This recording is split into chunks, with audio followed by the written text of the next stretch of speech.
ओम शांति।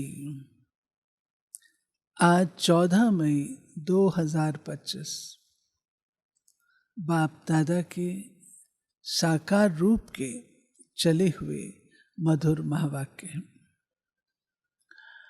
सारे कल्प में सबसे इम्पोर्टेंट समय संगम का है। संगम अनेक है। सतयुग त्रेता का भी संगम है, त्रेता द्वापर का भी है, द्वापर कलयुग का भी है। लेकिन सबसे श्रेष्ठ संगम है कलयुग और सतयुग का, जब सारी दुनिया ही पलट जाती है। इसीलिए बाबा इसको कहते हैं कल्याणकारी पुरुषोत्तम संगम युग। बाबा सदा कहते हैं इसको पूरे नाम से बुलाना चाहिए, कल्याणकारी पुरुषोत्तम संगम युग। इस पुरुषोत्तम संगम युग में विशेषता क्या है?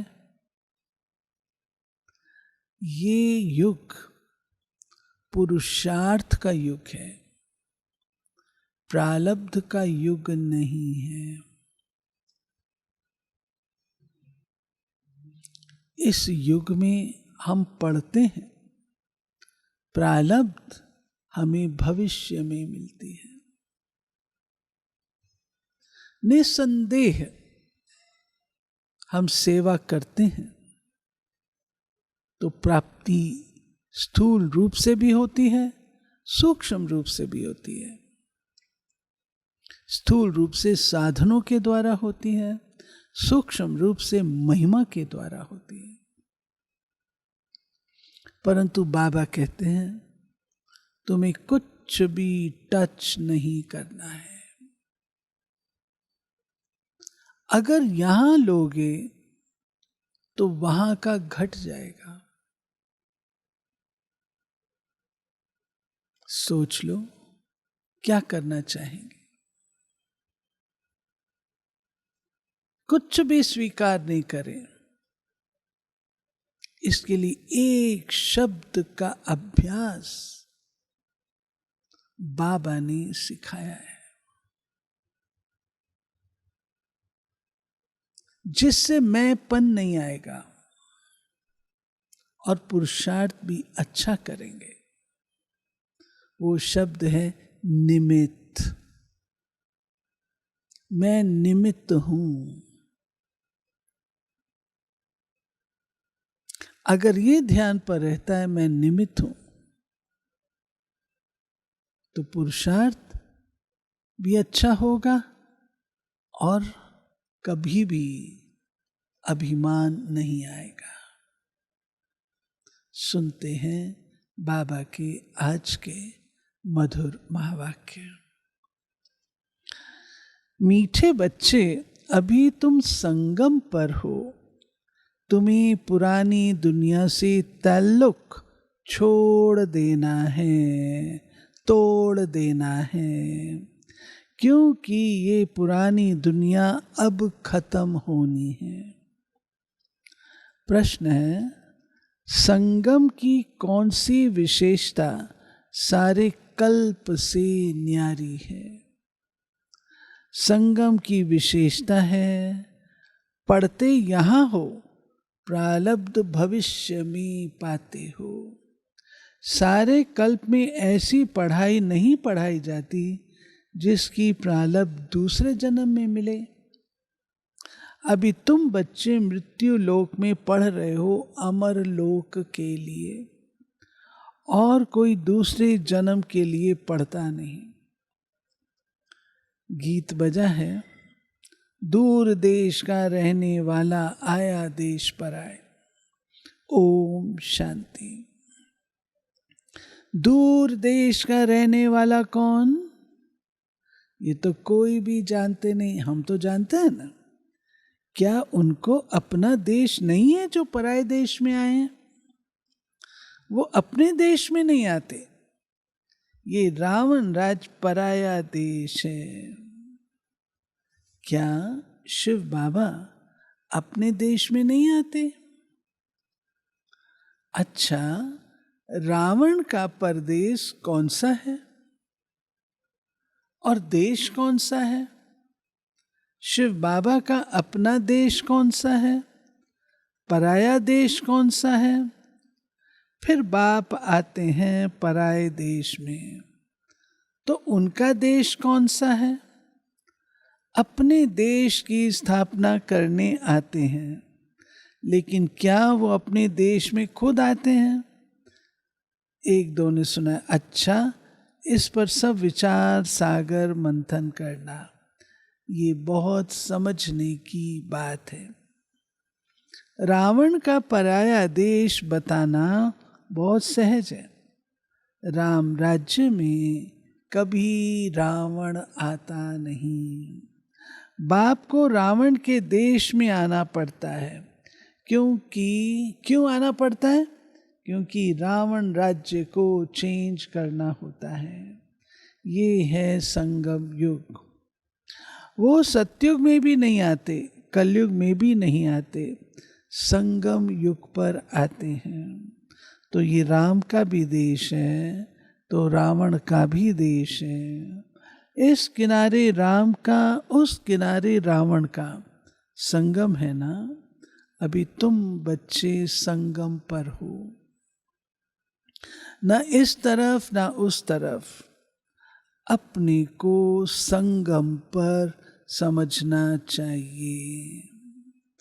हमारा उस तरफ ताल्लुक नहीं, बुद्धि से पुरानी दुनिया से ताल्लुक तोड़ना पड़ता है।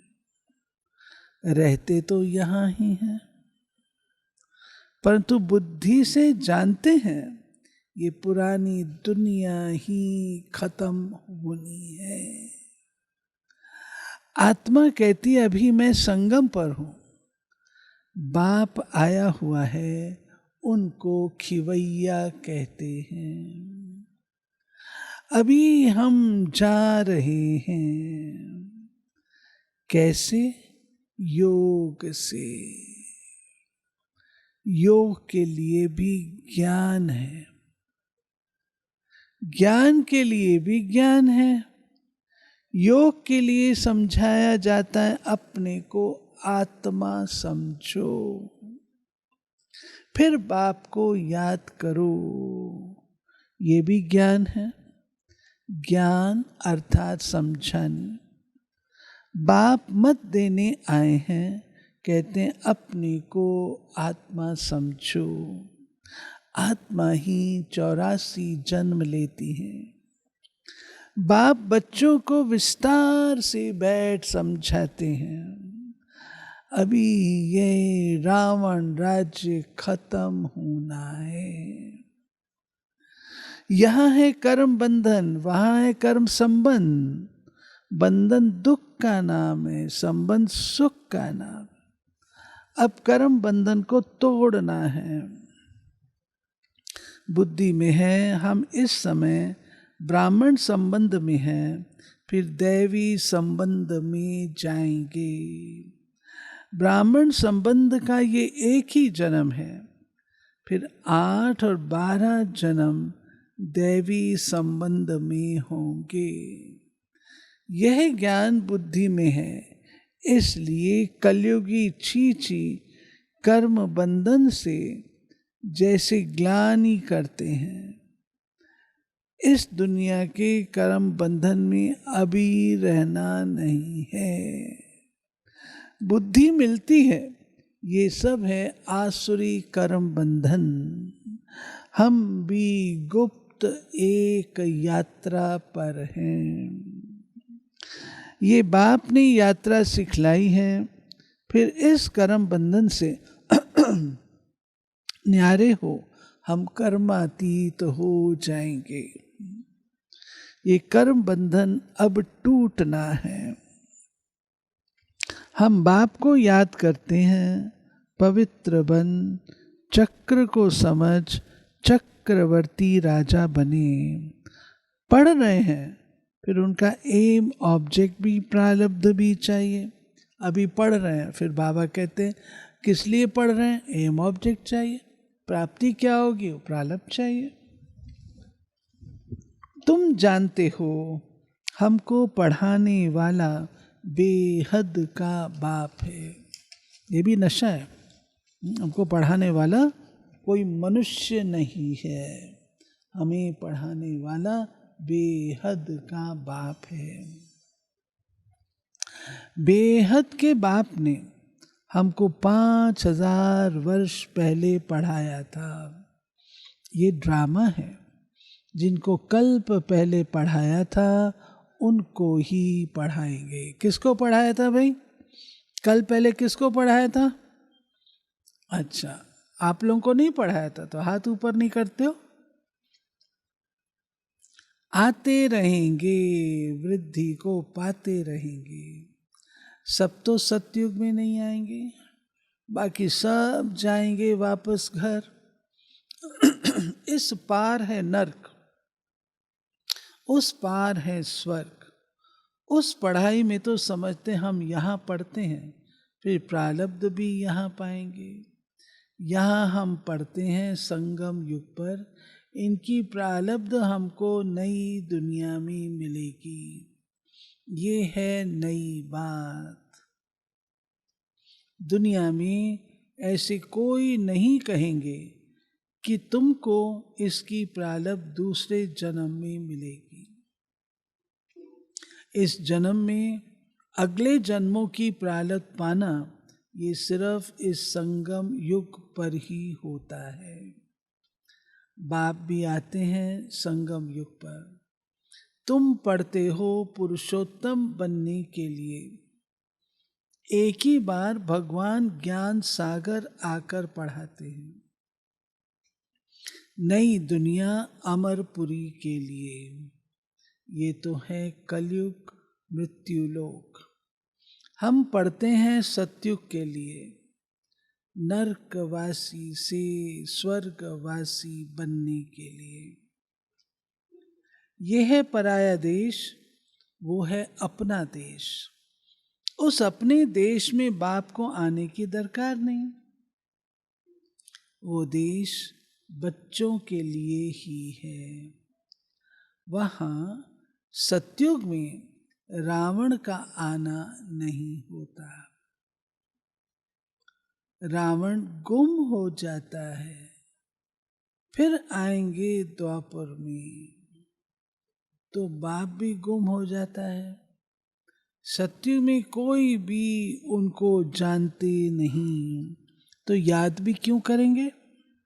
सुख की प्रारब्ध पूरी होती है, फिर रावण राज्य शुरू होता है। इनको पराया देश कहा जाता है। रावण राज्य को पराया देश कहा जाता है। अभी तुम समझते हो हम संगम युग पर हैं। हमको रास्ता दिखलाने वाला बाप मिला है। बाकी सब धक्के खाते रहते हैं। जो पहले थके हुए हों, जिन्होंने कल्प पहले रास्ता लिया होगा, वो आते रहेंगे। तुम पंडे सबको रास्ता बताते हो। ये है रूहानी यात्रा का रास्ता। सीधा चले जाएंगे सुखधाम। रूहानी यात्रा करोगे, सीधे सुखधाम जाओगे। तुम पंडा किसको कहते हैं? यात्रा कराने वाला। जैसे आप लोग मधु बनाते हैं तो टीचर आती है साथ में, उसको बोलते हैं पंडा। हम बाबा ने हम लोगों को कहा था, हम लोग थे ना ट्रेनिंग में, तो बाबा ने खास कहा था, मेरे को भी कहा कि अगली बार आना तो पंडा बन करके आना। जब हम अगली बार गए तो सच में पंडा बन करके ही गए। 4 स्टूडेंट साथ में लेके गए, जिनको कोर्स कराया था, खड़ा किया। करने वाला तो बाबा है, उनकी किस्मत। लेकिन कोर्स करा के बाबा ने कहा लेके आना, तो लेके गए थे बाबा के सामने। कहा बाबा आपने कहा था पंडा बन के आना। पांडव राज, हाँ बाबा कहते हैं सीधा चले जाएंगे सुखधाम। तुम पंडे पांडव संप्रदाय हो। पांडव राज्य नहीं करेंगे, पांडवों का राज्य नहीं होता है। राज्य ना पांडवों का है ना कौरवों का है, दोनों को ताज नहीं है। भक्ति मार्ग में दोनों को ताज दे दिया है। अगर दें भी तो कौरवों को लाइट का ताज नहीं देंगे, पांडवों को भी लाइट का ताज नहीं दे सकते क्योंकि पुरुषार्थी हैं, चलते चलते गिर पड़ते हैं। तब किसको देवें, इसलिए ये सब निशानी विष्णु को दे दी है क्योंकि वो पवित्र है, संपूर्ण है। अब विष्णु थोड़ी शंख बजाएगा, विष्णु थोड़ी सुदर्शन चक्कर चलाएगा, विष्णु थोड़ी ज्ञान की गदा को यूज करेगा। कमल पुष्पम जीवन तो उसका है ही है, लेकिन सिंबॉलिक। सत्युग में सब पवित्र संपूर्ण निर्विकारी होते हैं, पवित्रता की लाइट का ताज है। इस समय तो कोई पवित्र नहीं है। सन्यासी लोग कहलाते हम पवित्र हैं, परंतु दुनिया तो पवित्र नहीं है ना। जन फिर भी विकारी दुनिया में ही लेते हैं। ये है रावण की पतितपुरी। पावन राज्य सत्युग नई दुनिया को कहा जाता है। अब तुम बच्चों को बाप बागवान कांटों से फूल बनाते हैं। वो पतित पावन भी है, खिवैया भी है, बागवान भी है। बागवान आए हैं कांटों के जंगल में। तुम्हारा कमांडर तो एक ही है। यादवों का कमांडर इन चीफ शंकर को कहें, यूं तो वह कोई विनाश कराते नहीं। जब समय होता है तो लड़ाई लगती है।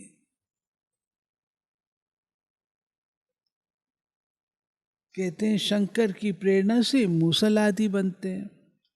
ये सब कहानियां बैठ बनाई हैं। पुरानी दुनिया तो जरूर होनी है।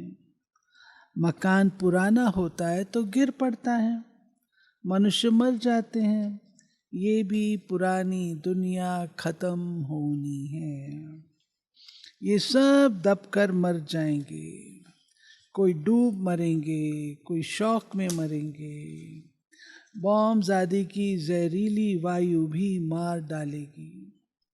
बच्चों की बुद्धि में है अभी विनाश होना ही है। हम उस पार जा रहे हैं। कलयुग पूरा हो, सत्युग की स्थापना जरूर होनी है। फिर आधा कल्प लड़ाई होती नहीं। अभी बाप आए हैं पुरुषार्थ कराने। ये लास्ट चांस है। देरी की तो फिर अचानक ही मर जाएंगे। बाबा कहते हैं अब ये लास्ट है, लास्ट वार्निंग्स है। अगर अभी भी नहीं किया तो फिर हाथ पछताना पड़ेगा। अचानक बैठे बैठे मनुष्य मर जाते हैं। मरने के पहले तो याद की यात्रा करो। अभी तुम बच्चों को घर जाना है, इसलिए बाप कहते हैं बच्चे घर को याद करो। इससे अंतमति सो गति हो जाएगी। घर चले जाएंगे, परंतु सिर्फ घर को याद करेंगे तो पाप विनाश नहीं होंगे। बाप को याद करेंगे तो पाप विनाश होंगे और तुम अपने घर चले जाएंगे।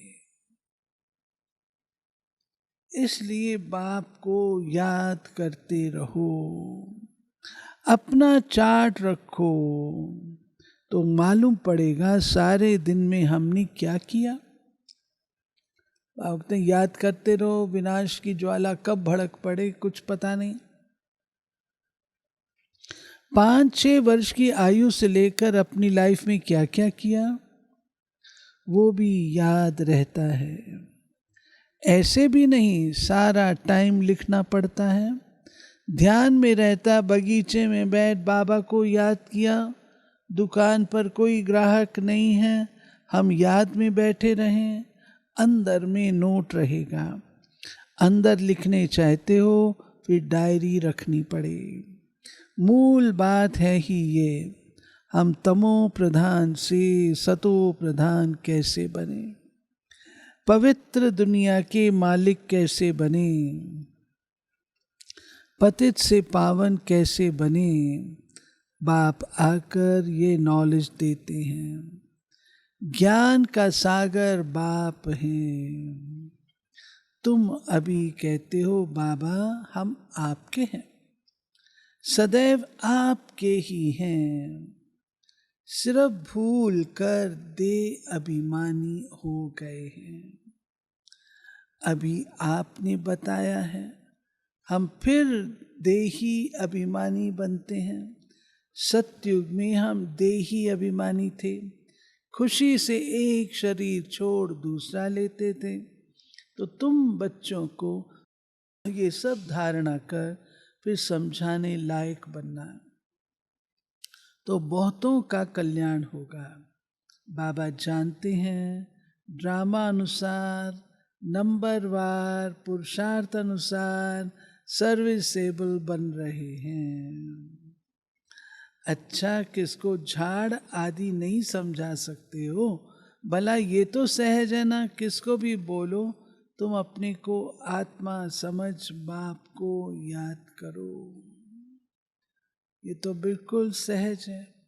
ये बाप कहते हैं मुझे याद करो तो विकर्म विनाश होंगे, और कोई मनुष्य कह ना सके सिवाय तुम ब्राह्मणों के, और कोई ना आत्मा को न परमात्मा को जानते। ऐसे ही सिर्फ कह देंगे तो किसको तीर लगेगा नहीं। भगवान का रूप जानना पड़े। ये सब नाटक के एक्टर्स हैं। हर एक आत्मा शरीर के साथ एक्ट करती है। एक शरीर छोड़ दूसरा ले फिर पार्ट बजाती है।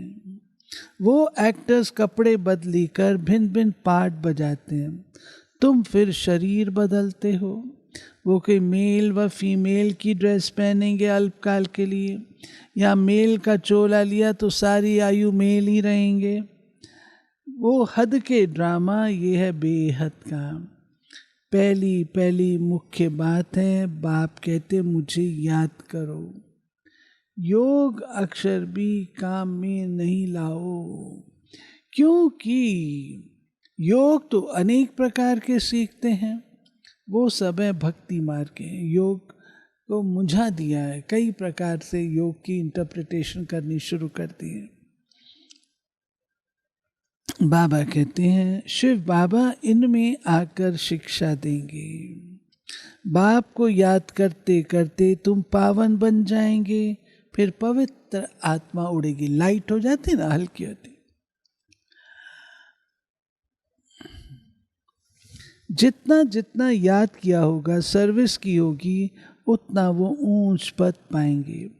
याद में बहुत विघ्न पड़ते हैं, पावन नहीं बनेंगे, फिर धर्म राजपुरी में सजाएं भी खानी पड़ेंगी, इज्जत भी जाएगी, पद भी भ्रष्ट होगा, पिछाड़ी में सब साक्षात्कार होंगे, परंतु कुछ कर नहीं सकेंगे। साक्षात्कार कराएंगे, तुमको इतना समझाया फिर भी याद नहीं किया, पाप रह गए, अब खाओ सदा। उस समय पढ़ाई का टाइम नहीं रहता, अफसोस करेंगे हमने क्या किया, नाहक टाइम गंवाया। बाबा कहते उस समय फिर रियलाइजेशन होती है, हमने क्या किया, नाहक टाइम गंवाया, नाहक व्यर्थ किया, परंतु सजा तो खानी पड़े। कुछ हो थोड़ी सकेगा, नापास हुए तो हुए, फिर पढ़ने की बात नहीं। उस पढ़ाई में तो नापास हो फिर पढ़ते हैं, ये तो पढ़ाई ही पूरी हो जाएगी। अंत समय में पश्चाताप न करना पड़े, उसके लिए बाप राय देते हैं। बच्चे अच्छी रीति पढ़ लो, झर मुई झंग मुई में अपना टाइम वेस्ट मत करो, नहीं तो बहुत पछताना पड़ेगा। माया बहुत उल्टे काम करा देती है। चोरी कभी नहीं की होगी वो भी कराएगी। देखिए, एक माया जो आती है, मैं सदा कहती हूं कि कुमारी कैसी है उसकी असली परख तब होती है जब उसको अकेले सेंटर पर रखते हैं। वहां तो कोई देखने वाला नहीं है। अब उसका चार्ट क्या है, ये उसकी वास्तविकता है। नियम मर्यादाएं पालन करती, पढ़ाई में ऐसी होशियार है, सब कुछ वही चल रहा है जो 4 जने रहे या 2 जने रहे उसके साथ चलता था। अकेले में हम क्या करते हैं, फुल स्वतंत्र हैं। हमारी असली परीक्षा तब होती है। धन एक ऐसी चीज है जो ईमान को खराब कर देता है।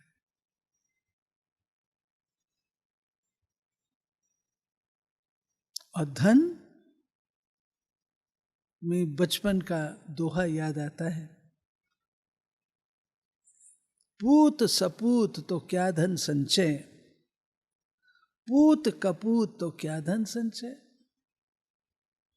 अगर बच्चा सपूत है तो धन संचय करने की आवश्यकता नहीं, क्योंकि सपूत है वो आप ही चलेगा।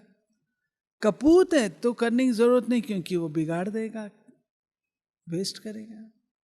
तो अगर हम योग्य हैं तो भी धन संचय करने की जरूरत नहीं है, अगर अयोग्य हैं तो भी नहीं, क्योंकि वेस्ट ही करेंगे।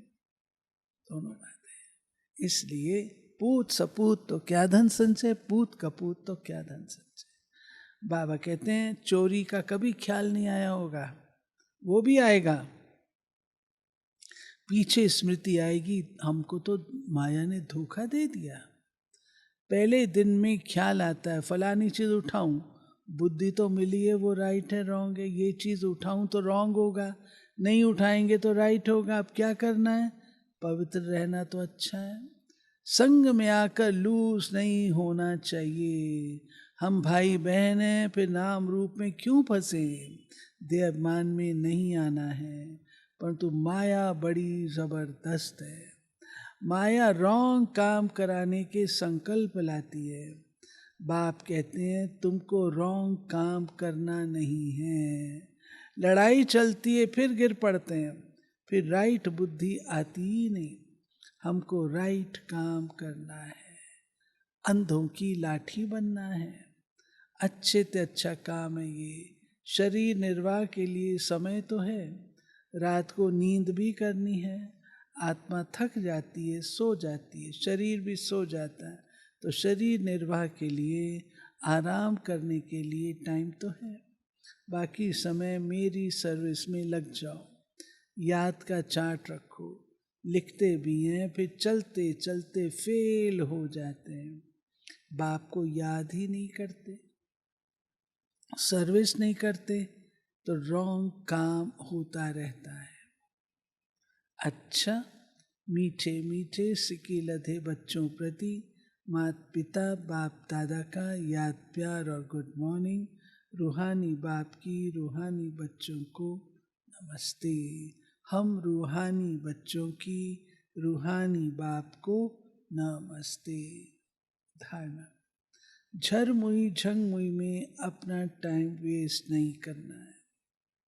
माया कोई भी उल्टा काम न कराए, ये ध्यान रखना है। संग दोगुश में आकर कभी लूज नहीं होना है। देहाभिमान में आकर किसी के नाम रूप में नहीं फंसना है। घर की याद के साथ साथ बाप को भी याद करना है। याद के चार्ट की डायरी बनानी है, नोट करना है। हमने सारा दिन क्या क्या किया, कितना समय बाप की याद में रहे। वरदान, नम्रता रूपी कवच द्वारा व्यर्थ के रावण को जलाने वाले सच्चे स्नेही सहयोगी भाव। कोई कितना भी आपके संगठन में कमी ढूंढने की कोशिश करे, लेकिन जरा भी संस्कार स्वभाव का टक्कर दिखाई ना दे। अगर कोई गाली भी दे, इंसल्ट भी करे, आप सेंट बन जाओ। अगर कोई रॉन्ग भी करता, आप राइट हो। कोई टक्कर लेता तो भी आप उसे स्नेह का पानी दो। ये क्यों, क्या, ऐसा क्यों, ये संकल्प करके आग पर तेल नहीं डालो। नम्रता का कवच पहनकर रहो, तो जहाँ नम्रता होगी वहाँ स्नेह और सहयोग भी अवश्य होगा। स्लोगन, मेरेपन की स्मृति।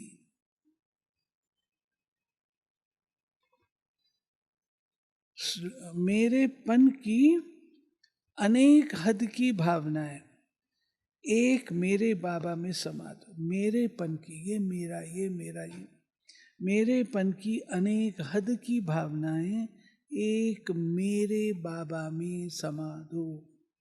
अव्यक्त इशारे। रूहानी रॉयल्टी का फाउंडेशन संपूर्ण पवित्रता है। अपने से पूछो कि रूहानी रॉयल्टी की झलक और फलक आपके रूप व चरित्र से हर एक को अनुभव होती है। नॉलेज के दर्पण में अपने को देखो। मेरे चेहरे पर, चलन में वो रूहानी रॉयल्टी दिखाई देती है या साधारण चलन और चेहरा दिखाई देता है? रूहानी रॉयल्टी दिखाई दे। ते बाबा के आज के मधुर महावाक्य। ओके, चलते बाबा की याद।